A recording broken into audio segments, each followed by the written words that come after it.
내일부터 전기가스 요금이 5.3% 인상되면서 4인 가구를 기준으로 월 7,420원을 더 부담하게 됩니다. 이번 인상으로 올해 물가 상승률이 0.1%포인트 더 올라가는 영향이 있을 것으로 분석됩니다. 두산 에너빌리티가 원전 신한울 3, 4호기에 들어갈 주 기기 제작에 본격 착수했습니다. 이를 시작으로 본격적인 보조기기 발주도 시작될 것으로 보여 문재인 정부의 탈원전 정책으로 무너진 원전 생태계가 다시 활기를 되찾을 전망입니다. 삼성전자가 3천억 원을 투자해 일본의 첨단 반도체 개발 거점을 구축하는 것으로 알려졌습니다. 고품질의 반도체 소재 부품을 안정적으로 확보하는 동시에 일본에서 영향력을 확대하고 있는 경쟁사 TSMC를 견제하기 위한 것으로 해석됩니다. SG증권발 주가 폭락 사태가 증권사들의 실적은 물론 신용도에도 영향을 미칠 수 있다는 분석이 나오고 있습니다. 차액 결제 거래 관련 미수 채권 발생에 주가 폭락 종목의 신용융자 부실까지 겹치면서 신용도 하락 가능성까지 점쳐지고 있습니다.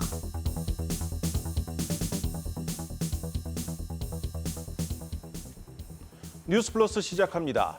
말도 많고 탈도 많았던 전기와 가스 요금이 내일부터 5.3% 오릅니다. 문제는 이번 인상만으로 한국전력과 가스공사의 적자를 메우기가 턱없이 부족하다는 겁니다. 공공요금의 정치화라는 비판이 나오고 있습니다. 추가 인상이 불가피하다는 전망이 나오고 있지만 내년 총선을 앞둔 정부가 올해 안에 추가 인상을 하기는 쉽지 않을 것이란 분석이 지배적입니다. 첫 소식 김채연 기자입니다.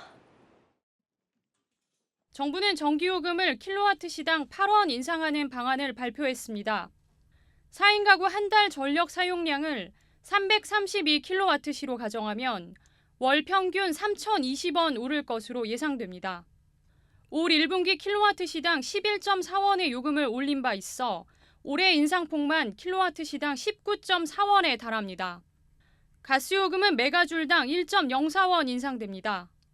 4인 가구 월 평균 사용량을 3,861메가줄로 가정하면 4,400원 더 부과될 전망입니다. 인상된 전기와 가스요금은 당장 내일부터 적용됩니다.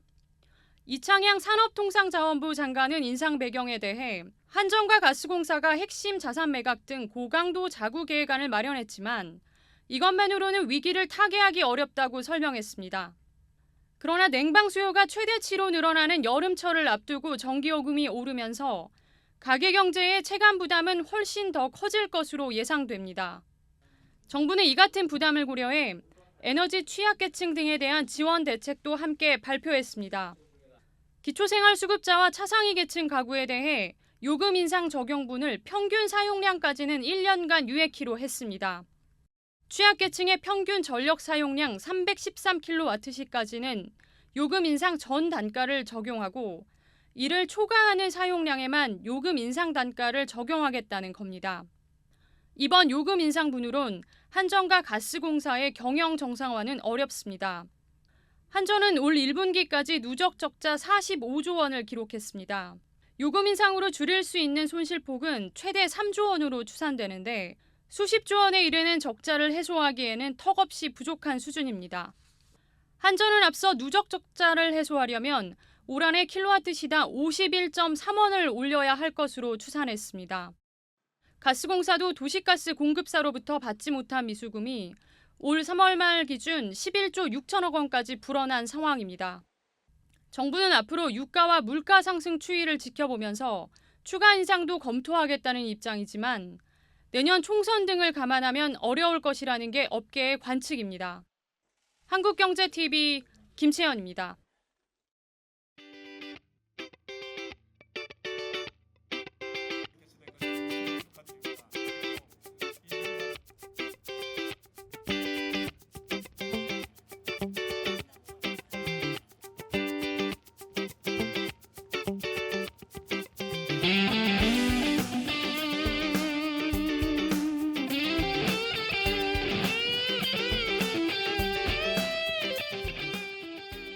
기조 9천억 원 규모의 주기뿐만 아니라 2조 원에 달하는 보조기기 일감도 한수원을 중심으로 차질 없이 진행될 예정입니다.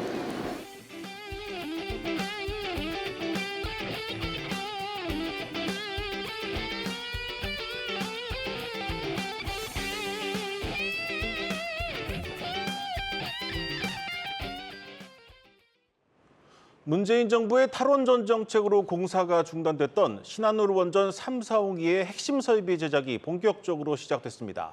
이를 계기로 무너졌던 원전 생태계가 복원될 것이란 기대감이 커지고 있습니다. 신한울 3, 4호기만 앞으로 10년간 사업비가 11조 원에 달하는데 탈원전 정책으로 도산 위기를 맞았던 국내 원전 협력사들도 활기가 돌고 있습니다. 산업부 고영욱 기자와 자세히 보겠습니다. 고 기자, 앞서서 영상에도 나왔지만 네. 오늘 창원에서 신한울 3, 4호기 주기기 제작 착수식이 또 진행이 됐죠? 네, 그렇습니다. 지난 3월 그 한국수력 원자력과 신한울 3, 4호기 주기기 그 공급 계약을 맺은 두산 에너빌리티가 오늘부로 이제 주기기 제작에 착수했습니다. 네. 원전은 이제 원자로에서 발생한 열로 증기를 발생시키고 또 이제 이 증기를 통해서 다시 터빈을 돌려서 전기를 만들죠. 이제 주기기는 이 과정에서 이제 핵심 역할을 하는 원자로, 증기 발생기 그리고 터빈 발전기를 말합니다. 이번 행사에서 두산 에너빌리티는 주기기 가운데서도 그 증기 발생기의 초기 제작 현장을 선보였습니다. 자체 용광로로 만든 200톤 규모의 그 합금강을 그 성인 남성 24만 명이 동시에 누르는 것과 같은 프레스로 눌러서 증기 발생기 제작에 필요한 소재를 만드는 과정입니다. 네. 그 완성된 증기 발생기는 그 아파트 8층 높이인 약 23m 그리고 무게는 중형차 520대 분량인 이제 775톤에 이르게 됩니다. 이게 당초 계획대로라면 올해 말에 준공이 완료됐어야 하는데 이제 문재인 정부 탈원전 정책으로 공사가 중단됐던 건데 그렇다면 준공까지 앞으로의 일정은 어떻게 됩니까? 네, 그 신한울 3, 4호기는 앞으로 이제 10년 뒤인 2032년 그리고 2034년에 차례로 준공이 됩니다. 그 완성이 되면은 2.8기가와트, 그러니까 2034년 목표 수위인 약 115기가와트의 2.4%를 담당합니다. 주기기 제작은 이제 오늘이 시작됐고 이 밖에 이제 펌프, 배관, 케이블과 같은 각종 보조기기에 대한 발주도 이달부터 들어갑니다. 신한울 3, 4호기는 이제 방금 말씀 주신 것처럼 그 문재인 정부의 탈원전 정책으로 지난 2017년 공사가 이제 중단이 됐었습니다. 전체 공정의 진행률이 이제 전체적으로 보면 한 10% 상황이었어요. 그런데 이걸 이제 15%까지 진행을 시키겠다는 거고 이제 주단 소재, 그러니까 이제 주조, 단조, 소재 제작 완료와 또 일부 소재 가공까지 포함하는 일정입니다. 네. 쉽게 말씀을 드리면은 쇳물을 녹여서 그 이제 원자로나 아니면 증기 발생기를 만들 때 쓰는 그 판을 이제 만드는 이제 레고의 비유를 하면은 레고 블럭부터 만들고 있다. 그런 단계다라고 말씀을 드릴 수 있고요. 예. 앞으로 이제 이 블럭들을 조립하는 단계가 남아 있는 거고 이렇게 이제 주요 기자재 제작에만 4년 정도 걸립니다. 그다음에 이제 이런 원전 설비가 들어갈 또 건물이 필요하지 않습니까? 이제 이런 그 원자력 건물이 건물이 있어야 되는데 원자력 안전위원회의 그 건설 허가가 필요합니다. 업계에서는 이제 이르면 오는 7월쯤에 관련 허가가 나올 것으로 보고 있고요. 허가가 나오면 누가 지을지 또 수주전이 펼쳐질 텐데요. 대우건설 그리고 현대건설이 이 분야에서 양강구도를 형성하고 있습니다. 알겠습니다. 자, 그리고 오늘 원전 생태계 정상화와 관련해서도 지속적으로 일감을 공급하겠다 이런 정부 발표도 있었습니다. 구체적으로 내용이 어떻게 됩니까? 네, 그렇습니다. 그 해외 원전 그 수주 일감을 포함해서 이제 올해만 3조 5천억 원이고요. 그 이제 신한울 3, 4호기만 놓고 보면 앞으로 10년간 전체 사업비가 11조 원 정도 됩니다. 예. 이 중에서 이제 주기기 제작에 한 3조 원, 그리고 보조기기에 2조 원 규모이고 나머지 이제 6조 원 가량은 건설 공사에 투입된다고 보면 됩니다. 이제 주기기는 두산이 수주를 확정을 했고요. 그리고 보조기기는 PK 밸브 앤 엔지니어링 그리고 삼신, 두온 시스템과 같은 국내 200여 개 기업이 납품을 할 예정입니다. 사실 이제 원전 업계가 정말 힘들었거든요. 이제 일부 기업은 한때 이제 공장 가동을 전혀 하지 못할 정도로 좀 고사 직전까지 갔었는데 예. 이번 조치로 숨통이 트였습니다. 실제로 이제 착수식 이후에 진행됐던 업계 간담회에서 두산 에너빌리티 협력업체 대표들이 한 목소리로 다시 도약할 기회를 얻었다고 했고요. 앞으로 차세대 원전이라든지 아니면 이제 해외 수출과 관련된 다양한 그 납품 기회가 지속돼야 한다는 의견이 나오기도 했습니다. 이 차세대 원전이라고 하면 이제 소형 모듈형 원자로 SMR을 말하는 것 같은데 오늘 뭐 차세대 원전에 대한 정부 지원책도 나왔습니까? 네, 맞습니다. 그 이제 차세대 원전의 대표적인 유형이 이제 바로 그 SMR 방금 말씀하신 소형 모듈형 원자로인데요. 이제 그 고도의 제작 기술과 또 대형 원전 대비 짧은 납품 그 기간이 좀 특징입니다.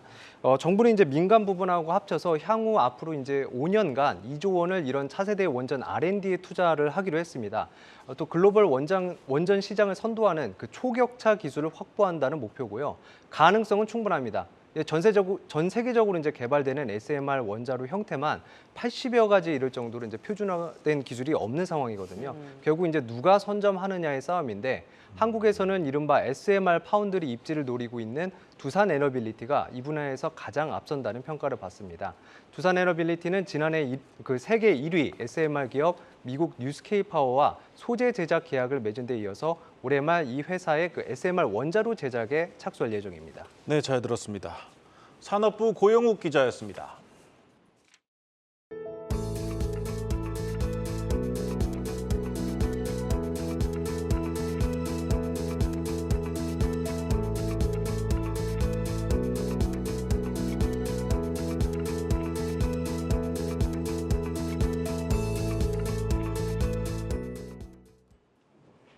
삼성전자의 1분기 말 반도체 재고가 지난해 말보다 2조 9천억 원 늘어난 31조 9천억 원을 기록한 것으로 나타났습니다. 여전히 재고는 늘었지만 증가세가 소폭 꺾인 건 긍정적입니다. 이 반도체의 겨울이 끝났다고 볼 수는 없지만 이제 극심한 추이는 한풀 꺾이지 않았나 생각됩니다. 산업부 정재용 기자 나와 있습니다.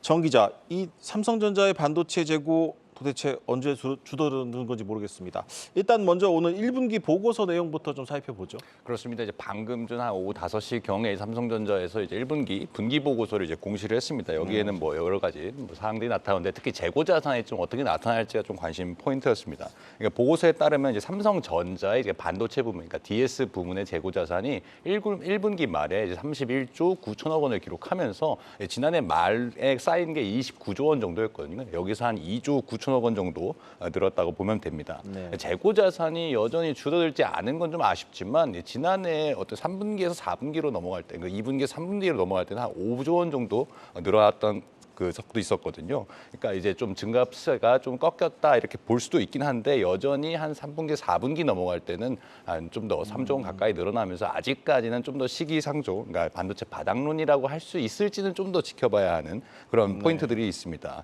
1분기가 이제 진짜 반도체 바닥이었는지 확인하기 위해서는요. 여전히 이제 메모리 반도체 가격이 하락세가 좀 꺾어야, 그러니까 다시 증가세로 반등이 좀 돼야 되는 시점이고 또 2분기에도 이제 메모리 반도체 기업들의 적자 행진이 계속해서 이어질 전망이기 때문에 조금 더 시간을 두고 지켜봐야 할 필요성은 있습니다. 삼성전자가 이제 지난 4월 초에 이제 잠정 실적을 공개를 하면서 인위적인 감산을 발표를 했었잖아요. 네. 감산 효과가 이제 2분기부터 본격적으로 드러나기 때문에 그 시간까지 좀 기다려야 한다는 견해가 있습니다. 메모리 반도체의 반등 신호를 보는 게 참 어려운 것 같습니다. 이런 가운데도 좀 미래를 위한 준비에는 좀 속도를 낸 것 같습니다. 이재용 삼성전자 회장이 일론 머스크 테슬라 CEO를 처음 만났다고 하던데 뭐 어떤 얘기를 한 것으로 전해지고 있습니다. 네, 이 회장이 이제 지난 달이죠. 이제 윤석열 대통령의 미국 국빈 방문 때 이제 경제사절단 목적으로 출국한 뒤에 한참 동안 이제 국내로 귀국을 하지 않으면서 미국에서 도대체 무엇을 하고 돌아다니는 것이냐라고 이제 기자들도 관심이 많았었는데요. 22일 동안 이제 미국에 머물다가 이제 지난주 금요일에 귀국을 했는데 만난 사람들이 좀 공개가 됐습니다. 만난 사람들 보면 대부분은 이제 삼성전자와 삼성그룹사의 고객들입니다. 예를 들어 이제 BMS는 2013년에 삼성 바이오로직스의 첫 의약품 발주를 맡긴 빅파마, 그러니까 바이오 기업이었고 또 존슨앤존슨도 이제 삼성 바이오로직스의 현재 주요 고객이거든요. 그러니까 반도체 쪽만 좀 살펴보면은 이제 구글의 순다르 피차이 CEO와 사티아 나델라 마이크로소프트 CEO, 그 젠슨 황 엔비디아 CEO 뭐 이제 스시집에서 만났다고 그 스시집 주인이 이제 사진을 올리기도 했었죠. 모두 이제 삼성전자와 좀 밀접한 관계를 갖고 있는 그런 CEO들입니다. 특히 이제 일론 머스크와의 만남이 가장 이제 좀 주목을 받았는데 일론 머스크와의 만남은 이제 이재용 회장 측에서 먼저 좀 요청을 한 것으로 좀 보이고요. 또 공교롭게도 이들이 만난 장소가 이제 삼성전자의 북미 반도체 연구소입니다. 테슬라는 현재 이제 자체적으로 차량용 AP, 그러니까 전기차의 어떻게 보면 CPU라고 볼 수 있는 AP를 이제 설계를 하고 있습니다. 그런데 이것을 만드는 것은 이제 삼성전자 파운드리라고 알려져 있고요. 테슬라의 반도체 또 테슬라가 직접 설계를 하지만 그 지적 재산권 IP는 삼성전자의 IP인 엑시노스를 좀 활용하고 있다고도 전해집니다. 그러니까 전 세계 이제 전기차 전환이 시간 문제로 좀 다가온 상황인데 차량용 시스템 반도체 시장이 뭐 현재 한 60조 원에서 한 3년 뒤에 100조 원 이상으로 커질 것으로 좀 전쳐지는 가운데서 삼성전자와 테슬라 모두 이제 완전 자율주행에 대해서 반도체에서 공동 개발을 진행하고 있다고 이제 밝힌 거거든요. 그러니까 미래 반도체에서 이 회장과 머스크가 이게 미래 먹거리라는데 공통된 관심사가 있기 때문에 앞으로 추가 협력 방안이 나올지가 이제 관심이 되는 겁니다. 네, 이번 주말에는 이 한미일 정상회담이라는 빅 이벤트가 예고돼 있습니다. 뭐 한미일 여기에 더해서 뭐 대만까지 이 반도체 벨트를 치겠다는 게 미국의 구상이니까 이번 회담에서도 뭐 반도체 관련 내용들이 좀 나올 것으로 예상이 됩니다. 맞습니다. 이제 일본 한일 정상회담이 좀 끝이 나면서 이제 일본 언론에서 좀 불을 먼저 좀 지피고 있는 그런 분위기라고 볼 수 있는데요. 어제였죠. 이제 니온 게인자, 그러니까 니케이에서 삼성전자가 일본 도쿄 인근의 요코하마에 한 3천억 원 가량을 투자해서 반도체 시설 투자를 한다고 좀 전했습니다. 네. 2025년에 가동을 목표로 이제 올해부터 본격적인 건립에 나선다는 계획인데 이렇게 되면 일본 정부로부터 한 100억 엔, 그러니까 우리 돈으로 한 1,000억 원 가량의 보조금을 받을 것이라는 그런 전망도 함께 내놨습니다. 이에 대해서 이제 좀 취재를 해보니까 삼성전자는 아직까지 결정된 사안은 없다고는 했지만 사실 이제 한미일 정상회담 앞두고 있기 때문에 그 시점에 맞춰서 좀 어떤 어나운스가 될 수 있을 그런 가능성은 좀 내비쳤고요. 대신에 이제 좀 생각해봐야 할 게 대만 TSMC가 지금 소니와 협력해서 일본 구마모토현의 파운드리 공장을 짓고 있는데 여기에 이제 한 공장을 투자하는 데만 한 10조 원, 우리 돈으로 한 10조 원 가량을 쏟고 있습니다. 또 지금 이 공장도 또 추가로 건설할 수 있을 거라는 내용이 이제 일본 언론을 통해서 좀 나오고 있는 그런 상황이거든요. 그러니까 이제 삼성전자가 투자하겠다고 하는 3천억 원은 사실은 반도체 라인 하나를 깔기에도 좀 부족한다는 게 좀 업계의 해석입니다. 다만 이제 그래서 이제 R&D 연구 시설이 아닐 거라는 그런 관측들이 좀 나오는 거고요. 그러니까 이달 초 한일 정상회담에서 양국 정상이 이제 공동 발표문을 통해서 어떤 견고한 반도체 공급망을 강화해 나가겠다 이렇게 좀 공동을 합의를 하지 않았습니까? 그러니까 이번 주 29일부터 이제 G7 정상회담이 또 일본에서 열리는데 21일에는 이제 한미일 정상회담까지 좀 예고가 돼 있는 상황이거든요. 그러니까 반도체가 안보 자산으로 좀 격상된 만큼 한미일 이렇게 세 나라의 어떤 반도체 공급망을 둘러싼 어떤 이런 협력에 대한 같은 맥락이라고 보면 될 것 같습니다. 네, 잘 들었습니다. 산업부 정재용 기자였습니다.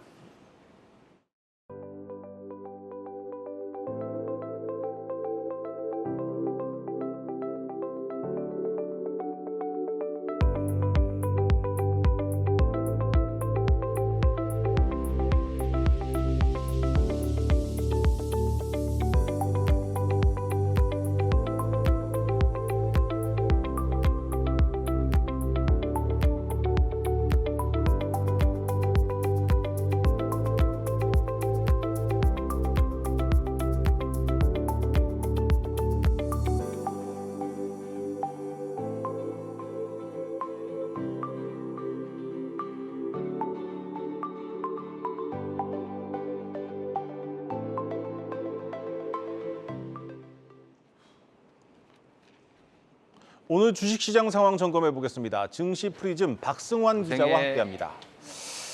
박 기자, 오늘이 1분기 실적 발표 마감일이었는데 기업들 실적이 생각보다 나쁘지 않았는데도 시장은 좀 빠졌습니다. 좀 힘을 잃은 모습입니다. 맞습니다. 5월에 팔아라는 주식시장 격언이 그대로 통하고 있는 걸까요? 국내 증시가 계속해서 미끄러지고 있습니다. 오늘 양시장 모두 하락 출발했는데 코스피는 장 마감에 가까워지면서 뒤집기에 성공했습니다. 5거래일 만에 상승 전환에 성공했고요. 반면 코스닥은 외국인의 대량 매도에 800대 초반까지 내려앉았습니다.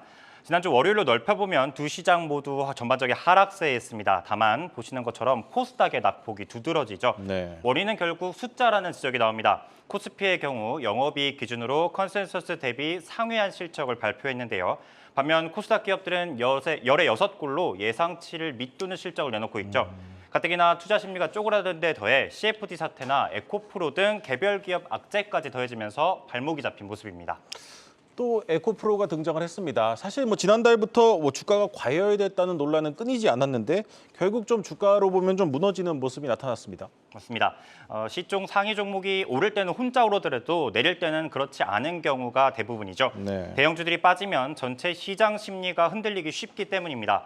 실제로 에코프로 삼형제의 주가 약세가 최근 이어지는 모습입니다. 덩달아 2차 전지 전반이 부진을 겪고 있는데요. 그래서 키워드 2차 전지 떠나는 외국인, 공매도만 사인해로 잡아봤습니다. 네.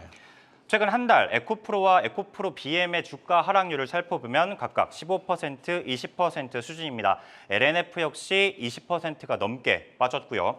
에코프로의 경우 이달에만 30% 가까이 빠졌습니다. 시가총액으로 따지면 5조 5천억 원이 증발했는데요. 보름 만에 이 같은 금액이 날아간 셈이죠. 이 기간 외국인은 2천억 원이 넘는 에코프로 주식을 팔아치운 것으로 파악됩니다. 네. 이 외국인들은 에코프로 말고도 포스코 홀딩스나 포스코 퓨처엠 같이 급등한 종목들을 좀 정리하고 있습니다. 이 공매도 잔고가 특히 많이 늘어나고 있습니다. 맞습니다. 일단 수급 먼저 살펴보면요. 최근 한 달 외국인들의 순매도 상위 5종목에는 2차 전지주들이 빼곡히 포진해 있습니다. 포스코홀딩스 9천억 원을 필두로요. 에코프로를 5천억 원 넘게, 포스코 퓨처엠 3천억 원 넘게 팔아치웠는데요. 반면 동학개미들은 정반대 행보를 보이고 있습니다. 네. 똑같은 순서로 사들이고 있는 건데요. 포스코홀딩스를 1조 원 넘게 사들였고요. 에코프로와 포스코 퓨처엠을 각각 6천억 원, 4천억 원 순매수했습니다. 그 사이 앵커 말대로 이들의 공매도 잔고 금액은 눈덩이처럼 불어나고 있습니다. 에코프로와 에코프로그램 PM 모두 8천억 원에 달았는데요. 이 둘을 합치면 1조 6천억 원 수준입니다. 네. 포스코 퓨처엠 역시 5천억 원 수준이고요. 일각에서 공매도 세력의 복수 열전이 이뤄지고 있다는 분석이 나오는 이유가 바로 여기 있습니다. 증권가에선 계속해서 주가 하락 가능성을 예견하는 모습인데요. 유안타증권은 에코프렘에 대해서 고평가가 지속되는 가운데 상반기 내 추가 수주 등 모멘텀이 부재한 상황이라고 분석했습니다. 네, 지난달에 이제 개미와 외국인들의 이 엇갈린 투자 결정이 어떤 결과로 이어질지 좀 지켜보자고 했었는데 결국 좀 외국인들의 판정 승인 것 같습니다. 이렇게 코스닥이 좀 하락을 하고 있는 사이 인버스 펀드들은 좀 수익을 내고 있네요. 맞습니다. 한창 날아오르던 2차 전지 관련주가 휘청이면서 코스닥 투자자들을 우울하게 하고 있죠. 반면 인버스 상장지수 펀드는 미소를 짓는 모습인데요. 그래도 다음 키워드 인버스 나홀로 간다. 너무 팔았나로 잡아봤습니다. 네. 코스닥이 떨어질 것에 베팅, 지수가 빠지면 수익을 내는 상품이 바로 이 상품인데요. 최근 한 달 실제로 코스닥 하락률은 10% 수준에 달합니다. 반대로 보시는 것처럼 코스닥 150 선물 인버스 상품들은 10%대 상승률을 기록하고 있습니다. 코덱스나 타이거, 아리랑 등이 이에 해당하는데요. 국내 지수를 따르는 상품들 가운데 상위권을 차지하는 모습입니다. 지수가 너무 높다는 판단을 했던 투자자들의 선택이 어느 정도 손을 들어준 모습으로 볼 수 있습니다. 뭐 지수가 더 빠질지 아니면 반등 국면으로 접어들지는 조금 더 지켜봐야겠습니다. 이 한편에서는 좀 워낙 많이 빠지다 보니까 너무 팔았다 이런 의견도 나오고 있죠. 맞습니다. 때문에 두 시장 모두 과매도 구간에 들어왔다는 분석이 조심스럽게 흘러나오고 네. 있습니다. 실적이나 투자 심리, 기업별 리스크를 다 제외하고 오직 숫자, 기술적인 분석을 놓고 보자는 건데요. 참고지표로 ADR, 즉 등락 비율이 대표적입니다. 지수의 전체 상승 종목수를 하락 종목수로 나눈 값을 바탕으로 이동평균을 구해서 따진 값이 바로 네. 이 수치인데요. 최근 거래일에서 보시는 것처럼 코스피는 지난주 90%대에서 오늘 기준 80% 조반까지 떨어졌습니다. 코스닥의 경우 80%대에 머물더니 오늘 70%를 턱걸이했고요. 통상 80%를 내려가면 지수가 과매도 단계에 들어갔다는 게 전문가들 분석입니다. 주가에 반영됐던 기대감이 순식간에 빠져나간 상황에서 워낙 빠른 낙폭에 공포 단계에 접어들었다고 보는 근거가 여기서 나오는 건데 이 같은 예측이 과연 맞아떨어질지 관심이 집중됩니다. 네, 여기까지 듣겠습니다. 증시 프리즘 박승환 기자였습니다.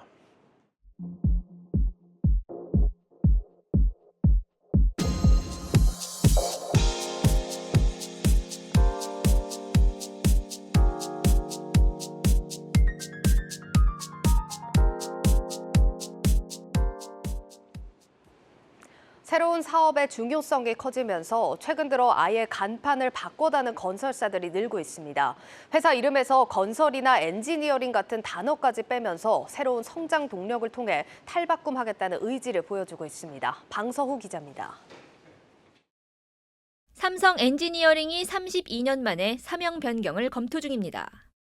후보로는 삼성 어헤드, 삼성 퍼스티브, 삼성 인스파이어 등으로 모두 선제적, 앞서간다는 의미를 담고 있습니다.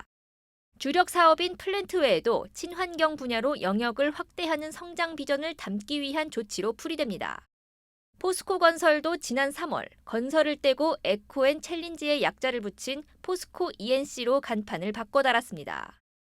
마찬가지로 건설업을 넘어 저탄소 철강과 2차 전지 원료 소재 분야의 경쟁력을 강화하는 등 친환경 사업을 확대해 나간다는 목표입니다. 주요 건설사들의 잇따른 사명 변경은 건설 경기 악화로 신사업 중요성이 높아지면서 회사의 체질을 바꾸기 위한 포석으로 해석됩니다. 오래 쓰던 이름까지 갈아가며 정체성을 바꾼 만큼 실제 성과로도 이어지고 있습니다. 친환경을 심는다는 뜻의 SK 에코플랜트는 지난 2021년 SK 건설에서 사명을 바꾼 이후 전체 매출에서 친환경 사업이 차지하는 비중이 30%로 크게 늘었습니다. 지난 2021년 212억 원이던 친환경 영업이익도 지난해 기준 870억 원으로 310%나 성장했습니다. 대림산업에서 이름을 바꾼 DLENC 역시 이산화탄소 포집 활용, 저장 설비 사업을 신성장 동력으로 육성하고 있습니다. 오는 2030년까지 해당 사업에서만 연간 2조 원의 매출 달성이 목표인데 이를 위해 친환경 탈탄소 사업 전문 회사인 카본코를 설립하기도 했습니다. 다만 주택 사업이 부진의 늪에 빠지며 건설사들의 변신 의지에 찬물을 끼얹을 수 있다는 우려도 나옵니다. 캐시카우 격인 주택 사업에서 돈을 벌어 새로운 사업에 투자해야 하는데 현재로선 미분양 증가로 인한 유동성 부족을 걱정해야 하기 때문입니다. 한국경제TV 방서호입니다. 국내 1위 보험사 삼성생명이 반려동물 보험을 전문으로 하는 자회사 설립을 추진하고 있는 것으로 확인됐습니다. 생명보험만으로는 성장에 한계가 있다고 보고 자회사 설립을 통해 반려동물 보험 등 보다 다양한 시장을 선점하겠다는 구상입니다. 장슬기 기자의 단독 보도입니다. 삼성생명이 반려동물 전용 보험, 일명 펫보험 전문 자회사 설립을 검토 중입니다. 현재 손해보험 계열사인 삼성화재가 내부적으로 펫보험 관련 태스크포스를 운영 중에 있는데 화재뿐만 아니라 삼성생명도 ETF를 통해 직접 자회사 설립 신청에 나서거나 지분 참여를 하는 방식으로 펫 사업에 뛰어드는 방안을 검토 중인 것으로 확인됐습니다. 앞서 금융당국은 기존 보험회사가 펫보험 등 전문 분야에 특화된 보험 자회사를 둘 수 있도록 규제를 완화했습니다.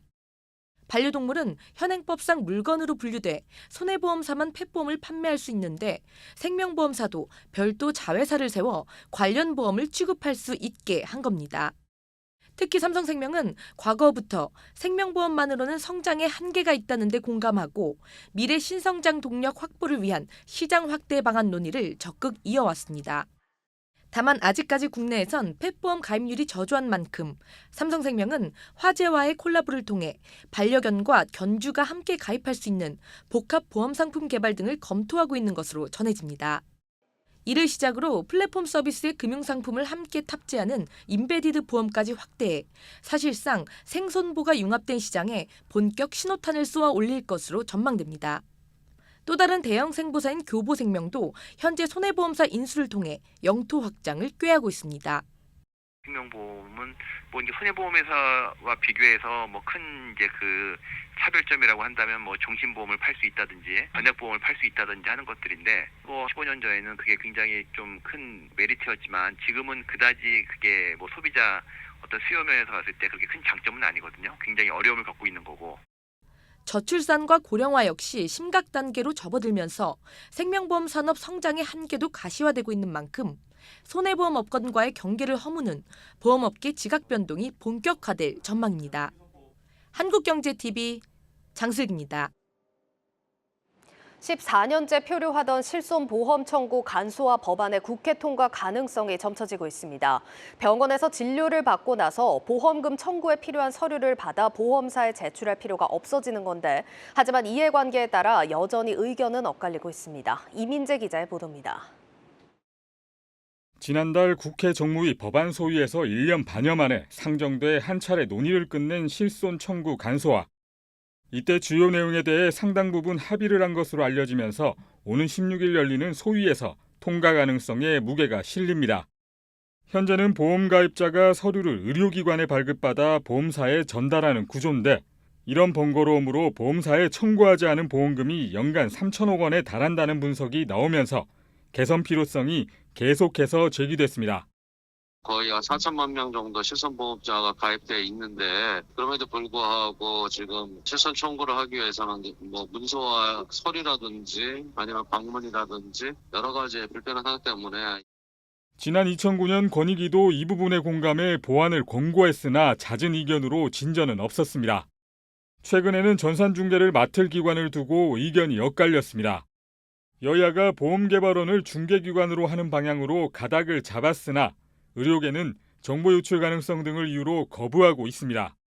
반면 보험사들은 오히려 간소화로 보험금 지급이 늘어남에도 줄어드는 문서 비용 등을 고려한 결정이라고 설명했습니다.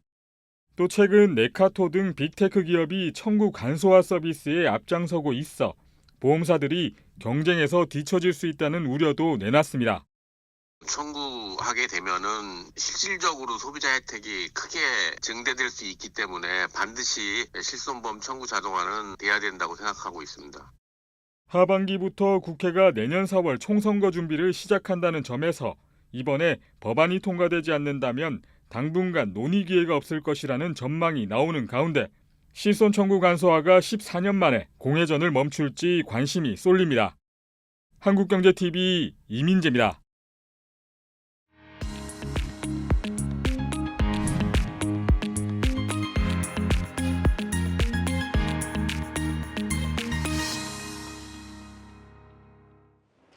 외식 물가가 크게 오르면서 라면으로 한 끼를 때우는 사람들이 많아지고 있습니다. 씁쓸한 라면의 호황 속에 라면 3사 올해 1분기 좋은 실적을 거뒀습니다. 김예원 기자의 보도입니다.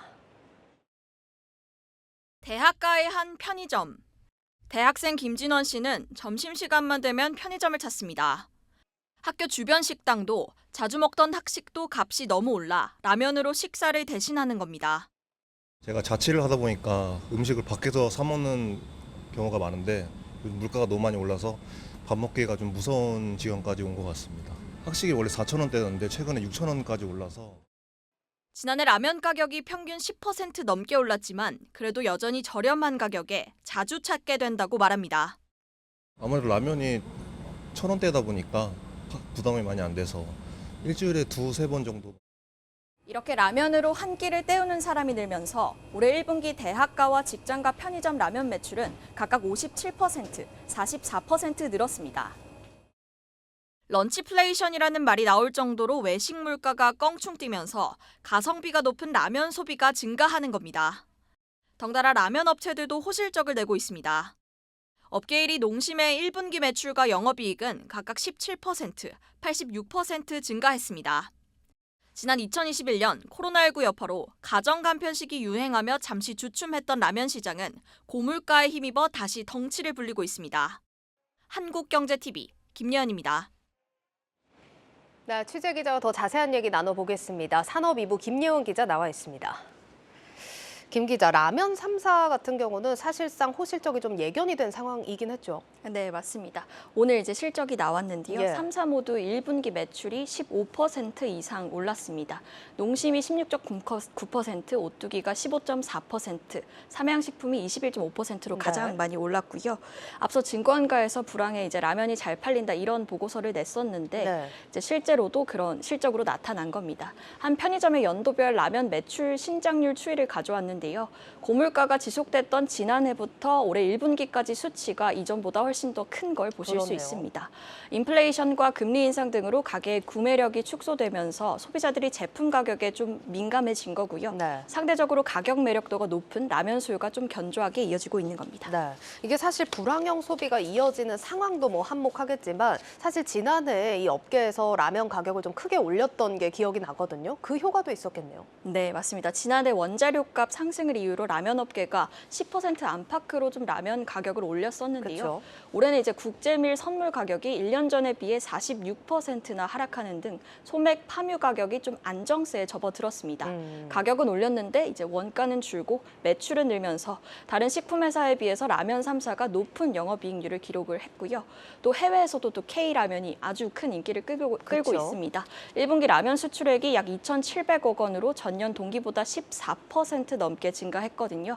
이런 추세들이 좀 종합적으로 반영되면서 라면 3사 실적을 좀 끌어올렸다 이렇게 보시면 됩니다. 네, 사실 라면 같은 경우는 불황형 소비도 그렇지만 다양한 요인들이 좀 적용이 돼서 호실적을 낼 수 있었다 이렇게 좀 해석을 해야 될 것 같고 이렇게 지금 돈을 아끼는 소비 패턴 그러니까 불황형 소비가 확산이 되는 걸 유통업계 전반으로 보자면 실적이 좀 확실히 갈리지 않았습니까? 네, 맞습니다. 올해 들어 이제 소비 경기 부진이 좀 본격화되면서 유통업계가 1분기 실적 직격탄을 좀 맞았는데요. 네. 특히 코로나19 이후 명품 소비가 늘면서 좀 고공행진하던 백화점 실적이 악화되기 시작했습니다. 신세계백화점은 이제 8분기 만에 처음으로 영업이익이 좀 감소했고요. 현대백화점 영업이익도 전년보다 7.4% 줄었습니다. 지난해 1분기 이제 명품 매출이 30%씩 성장을 했던 것과 좀 대조적으로 3사 모두 매출이 좀 한 자릿수 증가하는 데 그쳤고요. 네. 젊은 이제 명품 소비족들이 정말 자취를 감췄다 이렇게 좀 보실 수 있습니다. 네. 그리고 대형마트 같은 생활 밀착형 유통 채널도 좀 사정은 비슷합니다. 불황으로 인한 장바구니 부담이 좀 상승하면서 롯데마트, 이마트 모두 매출이 2% 넘게 줄었고요. 다만 이제 편의점 같은 경우에는 좀 선방을 했는데요. 올해 3월 편의점 즉석 식품 매출이 지난해 같은 기간 대비 27.6% 급증했습니다. 이게 6년 만에 가장 높은 증가율이거든요. 앞서 리포트에서 보셨다시피 편의점이 좀 식당으로 변모하고 있죠. 예. 저렴한 비용으로 좀 식사를 해결하려는 수요가 이런 매출 호조의 배경이 된 것으로 보입니다. 네, 뭐 아무래도 마트에서 대량 구매하는 것보다는 편의점에서 이렇게 단품목을 쉽게 구입할 수 있는 이런 품목들이 좀 사랑을 받았던 것 같습니다. 그래도 아직 경기 상황이 좀 불안하고 이게 좀 지속될 걸로 보이긴 하는데 앞으로가 중요하겠죠. 전망이 어떨까요? 5월에는 아무래도 사흘 연휴도 2번이나 있고 봄 날씨이기 때문에 바깥 활동하기도 좋죠. 네. 이러한 이유로 일시적으로 좀 소비가 다시 살아날 거다 이런 기대감이 좀 나왔었는데요. 다만 하반기로 갈수록 좀 다소 위축될 여지가 크다는 분석에 힘이 좀 실립니다. 예. 우선 한국은행의 소비자 심리 지수를 보면요. 지난해 4월 리오프닝 당시 100을 넘는 수치에서 계속해서 하락하다가 최근에 조금씩 회복되고 있지만 여전히 100 이하로 좀 부정적인 시각이 우세하고요. 예. 특히 누적된 금리 인상 여파가 본격화되는 가운데 지난달 은행권 가계대출이 4개월 만에 다시 증가세로 돌아섰습니다. 이자 부담이 늘면 그만큼 소비 여력이 줄 수밖에 없을 겁니다. 그렇죠. 이런 가운데 또 내일부터는 전기와 가스 요금이 오르는 데다 물가도 좀 여전히 불안하고요. 그렇네요. 소비 심리를 위축시킬 요인들입니다. 때문에 민간 소비가 좀 회복이 되더라도 낮은 수준에서 유지되거나 민간 소비가 줄어들 위험이 있다. 이런 암울한 전망이 좀 줄을 잇고 있습니다. 네, 여기까지 듣겠습니다. 산업 2부 김예원 기자였습니다.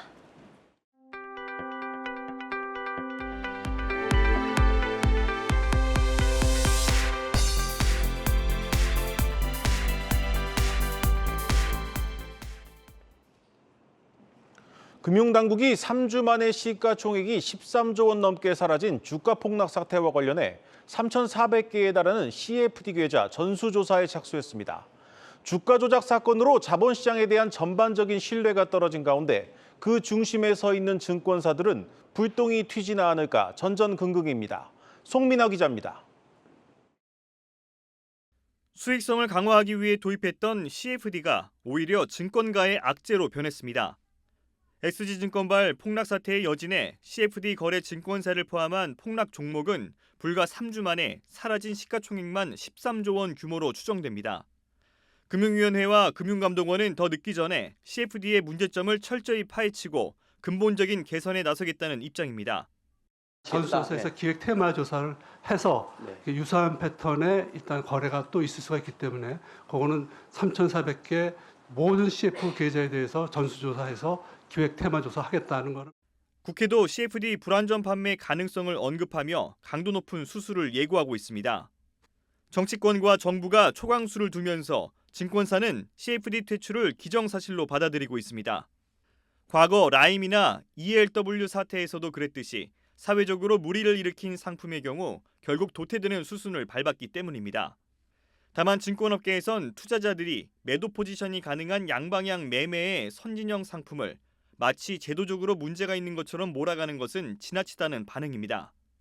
제도가 잘못돼가지고 뭐 이렇게 했다기보다는 각 회사가 리스크 관리를 어느 정도 했어야 되는데 그 부분을 이제 못한 거는 증권업계가 반성해야 되지만 제도 자체를 다 때려잡고 그렇게 따지면 뭐 출시나 상품도 위험하니까 다 없애자 그러는 게 맞지. 너무 일만 터지면 그 상품이나 제도 가지고만 얘기하는 게 한편으로는 좀 씁쓸하다 뭐 이런 거죠. 금융 전문가들도 CFD 관련 제도를 없애는 것은 극단적인 조치라고 지적합니다. 그렇게까지 극단적인 조치를 취할지는 그 추후에 볼 문제이지 당장 그렇게 쉽게 예견하기에는 섣부르지 않나라는 생각이 들고요. 무조건 없애는 것보다는 실제 그 투자 경험이 많고 전문적인 투자 지식이 있는 개인들도 이용할 수 있는 어떤 좋은 상품이기 때문에 CFD를 없앤다, 아니면 줄인다, 이런 부분들은 좀 더 조심스럽게 접근할 필요가 있지 않겠습니까? 금융사고만 터지면 업계가 덤터기를 쓰는 관행이 재현될 조짐입니다. 업종 만들기 일환으로 선진국형 제도와 상품이라며 도입에만 열중하던 정부와 금융당국은 이번에도 아무런 말이 없습니다. 한국경제TV 송민아입니다. 카카오페이가 3년 안에 지금의 3배 수준인 연간 거래 건수 100억 건을 달성하겠다는 목표를 밝혔습니다. 또 지난달 인수한 미국 증권사 시버트 파이낸셜과의 협업을 통해 24시간 미국 주식 거래 서비스도 선보일 계획입니다. 서영교 기자입니다. 3년 후에는 연간 100억 건의 우리 사용자들의 금융의 니즈를 해결해주는 생활금융의 해결사가 되고자 합니다. 신원근 카카오페이 대표는 오늘 열린 기자간담회에서 만 15세 이상 전 국민이 하루 한 번씩 이용하는 생활금융 플랫폼이 되겠다는 포부를 밝혔습니다. 지난 한 해 동안 카카오페이를 통해 32억 건의 거래가 이루어졌는데 2026년까지 연간 거래 건수를 현재의 3배 이상으로 키우겠다는 겁니다. 이를 위해 금융 서비스 3대 축인 대출, 투자, 보험 영역에서 카카오페이가 보유한 방대한 데이터를 활용해 플랫폼 경쟁력을 강화한다는 계획입니다. 먼저 이달 말 출시하는 대환대출 서비스에 주요 시중은행을 입점시켜 차별화를 꾀하기로 했습니다. 자회사 카카오페이 증권은 미국 주식 거래 점유율 확대에 고삐를 당긴다는 방침, 업계 최저 수수료에 더해 지난달 인수한 미국 증권사 시버트와의 협업을 통해 24시간 미국 주식 거래 서비스를 도입한다는 계획입니다. 아시아 시장을 넘어 북미 시장으로의 진출 의사도 밝혔습니다. 미국에서도 물론 여러 주식 서비스들이 있지만 우리나라 국민들만큼 정교하고 어떻게 보면 높은 수준의 니즈를 가지고 있지는 않은 것 같거든요. 이 니즈를 커버할 수 있는 MTS가 미국 시장에 진출한다 그러면 저희는 제2의 로빈후드 한번 생각해 볼 수 있지 않을까? 일각에서 제기된 카카오페이 손해보험 매각설에 대해선 지분 매각이나 경영권 양도는 고려하고 있지 않다고 선을 그었습니다. 이날 카카오페이 주가는 55,200원으로 여전히 공모가를 크게 밑도는 상황. 지난 1분기 영업손실 규모가 130억 원으로 전년 동기 대비 오히려 악화됐기 때문입니다. 1분기 실적 발표 이후 카카오페이 보고서를 발간한 5개 증권사 가운데 3개 증권사는 투자 의견 중립을 제시했습니다. 금융 플랫폼이라는 게 언제 자리를 잡을 거니, 그 가운데서 카카오페이가 위너가 될 거니, 그다음에 그 위너가 됐을 때 충분히 이익을 누릴 수 있을 거니, 이 3가지가 이제 다 가정인 거예요. 지금은 이제 물음표가 아직은 있는 상황이라고 보시면 될 것 같고. 카카오페이의 12개월 선행 PER은 금융회사 평균을 훌쩍 뛰어넘는 110배. 이처럼 높은 밸류에이션을 정당화하기 위해선 카카오페이가 플랫폼 점유율 확대를 통해 성장성을 입증해야 한다는 지적이 나옵니다. 한국경제TV 서영규입니다.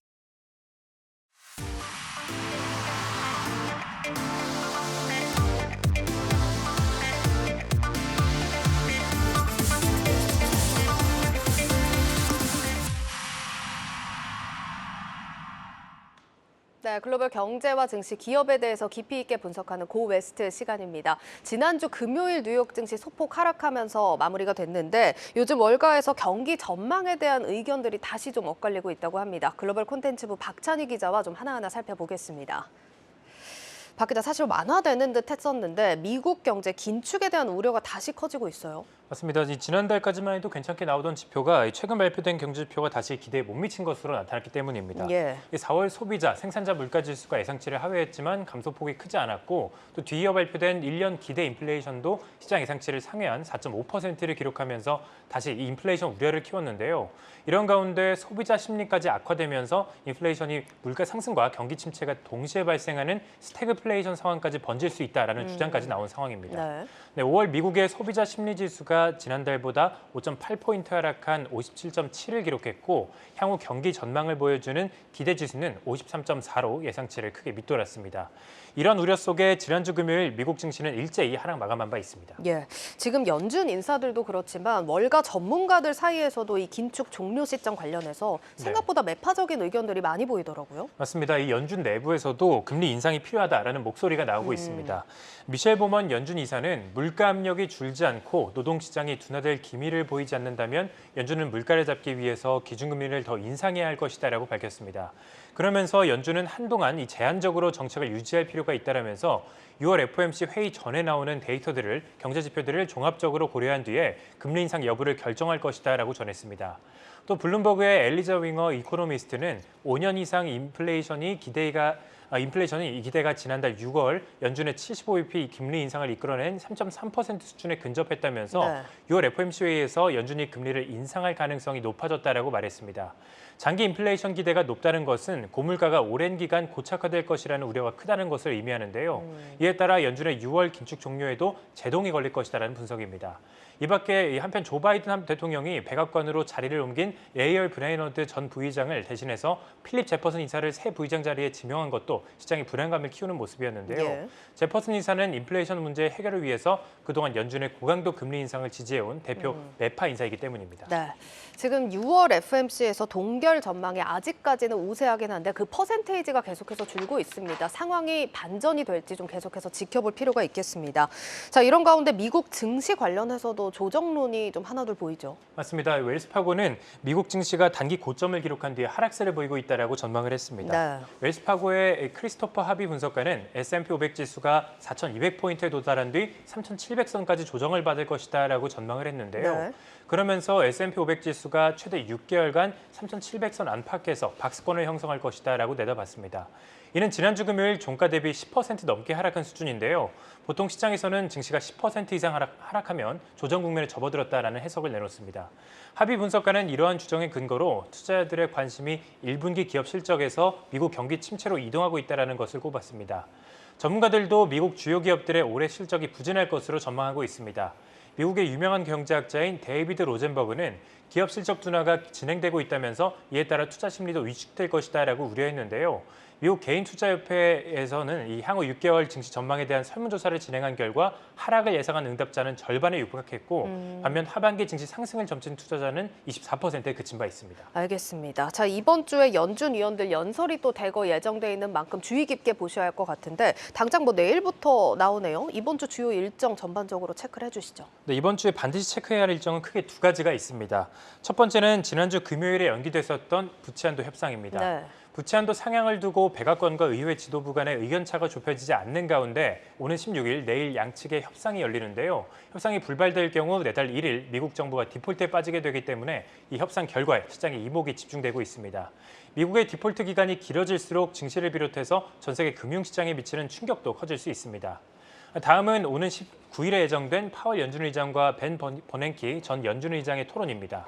두 사람은 통화정책 전망을 주제로 패널 토론에 나서는데요. 최근 주요 경제 지표가 부진하게 나온 상황에서 전 현직 연준 의장이 나누는 토론인 만큼 향후 연준의 통화정책 방향을 가늠할 수 있을 것으로 보입니다.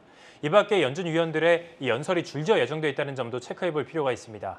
16일에는 리사 쿡 연준 의장의 연설과 그리고 또 마이클 바 연준 부의장의 청문회 증언이 예정돼 있고 18일에는 필립 제퍼슨 연준 이사와 바 부의장의 연설이 예정돼 있습니다. 그리고 19일에는 미셸 보먼 연준 이사의 토론이 예정돼 있습니다. 네, 자 경기 상황은 여기까지 좀 체크를 해보도록 하겠고요. 다음 이슈로 넘어가 보도록 하겠습니다.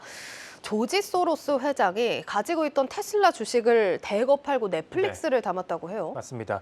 조지 소로스 매니지먼트 회장이 올해 1분기에 테슬라를 비롯해서 보유하고 있던 전기차 회사의 지분을 대폭 축소했다는 소식이 전해졌습니다.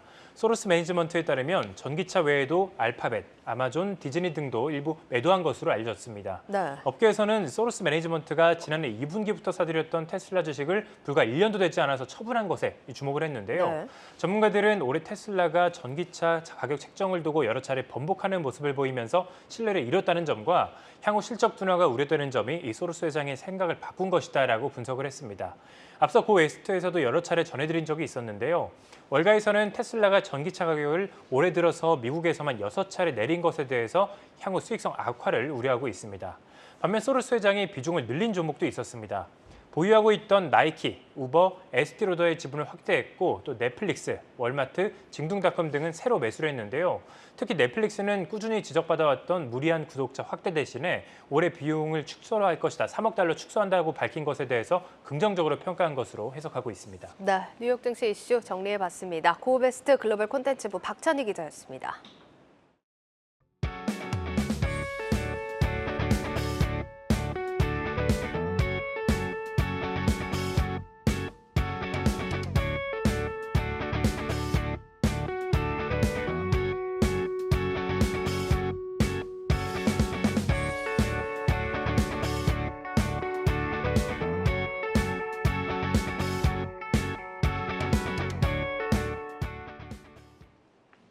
내일자 한국경제신문 미리 살펴보겠습니다. 첫 번째 기사입니다. 전국 시도교육청이 사용처를 찾지 못하고 적립한 기금 규모가 21조 원을 넘는다는 내용의 기사입니다. 지난해 말 기준 전국 17개 시도교육청이 쌓아놓은 기금은 21조 1,792억 원으로 최근 5년 새 66배나 급증했습니다. 이는 초과세수로 중앙정부에서 내려보내는 교부금이 급증한 데다 학생 수가 급감하면서 초중고에 써야 할 돈이 줄어들고 있기 때문입니다. 교육청이 넘쳐나는 여윳돈으로 학생들에게 입학 지원금이나 간식비, 태블릿 PC 등을 무상 지급하는 등 재정을 방만하게 운영하고 있다고 신문은 전했습니다. 다음 기사입니다. 스마트폰 시장에 맞서인 애플과 삼성전자가 상반된 재무 전략을 구사한다는 내용의 기사입니다. 삼성전자는 보유한 유동성 상당액을 단기 현금성 자산에 묻어두고 있는 반면 애플은 회사채 등으로 자금을 적극적으로 운용하고 있는 것으로 나타났습니다. 삼성전자는 매년 수십조 원을 설비 투자금으로 쓰는 만큼 1년 미만 현금을 선호했고 생산을 전부 하청업체에 맡기는 애플은 넘치는 여윳돈을 공격적으로 운용하고 있습니다. 애플은 금리가 높은 중장기 회사채 등에 투자해 운용 수입을 극대화하고 있다는 소식까지 전해드리겠습니다. 뉴스플러스 오늘 준비한 순서는 여기까지입니다. 시청해주신 여러분 고맙습니다.